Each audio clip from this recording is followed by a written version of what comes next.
First half. Both teams started off relatively cold, combining 3-10 to open the night. Georgetown then took advantage of a 3-minute Providence scoring drought with a quick 6-0 run. Jesse Govan was doing his best Patrick Ewing impersonation early on, as he scored 12 of the Hoyas' first 13 points on May 6 shooting. Georgetown was abusing the Friars' interior defense, or lack there. They dominated the paint and glass over the first 10 minutes, making the Friars look lost on the defensive end. Blame it on the late start all you want, but both teams were sluggish out of the gate. They combined for 9 turnovers in the game's first 8 minutes. Providence had more turnovers, 4, than rebounds, 3, 10 minutes in. Both teams were also in the bonus just before the frame's halfway point. The Friars then switched to a zone and Georgetown responded by hitting 7 of their next 7, including 2 threes to put them up 30-20. Then Providence dug in on the defensive end. Georgetown went 5+ minutes without a field goal while slipping into a 4-minute scoreless span, which allowed Providence to go on a 9-0 run that awoke the home crowd. The Friars took the lead in the final minute 40-39. But Jesse Govan hit a silencer at the buzzer to give Georgetown a 42-40 lead heading into halftime. The Hoyas out-rebounded Providence 20-14 in the first half, but the Friars battled back to win the fight in the paint 20-16. Govan led all scorers in the first frame with 19 points, 8/10 field goal, in 18 minutes. Also of note, Rodney Bullock had 0 points on 0-1 shooting. Not ideal. Second half. The beginning of the second half was very similar to the first, flat.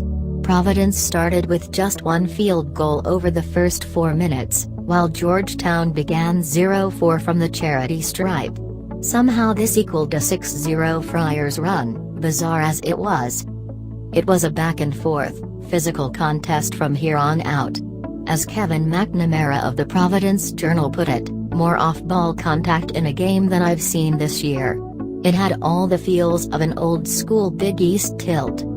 The Hoyas did a good job of slowing the pace, but Providence still managed to get some pretty good looks near the midway point of the half, but couldn't get them to fall, causing another 2+ minute scoring drought. Lucky for them, the Hoyas answered with a drought of their own. We had a rock fight on our hands. Georgetown went on a 6-0 Govan-led run with just over 4 minutes remaining. The Hoyas' offense was continuing to run through him, and there wasn't much Providence could do about it. They also took advantage of the absence of Jalen Lindsey, who exited the game to get bandaged for a cut lip. He would re-enter with 3:21 left. It looked like free throws would ultimately kill the Friars down the stretch, as they struggled from the line, but Providence woke up just in time. They finished the final 117 on a 9-0 run, starting with a 3 by Isaiah Jackson, and continued with free throws by Alpha Diallo, Kyron Cartwright, and Jalen Lindsey, while the Hoyas went 0 for their last 6. The game was tied 69-69 with 6 seconds left, when Kyron Cartwright stole a defensive rebound away from Jesse Govan, leading to a foul by Govan as both of them hit the deck. Cartwright went on to hit both free throws and Providence would eventually win 73-69. Ewing's final play was a bit of a head-scratcher.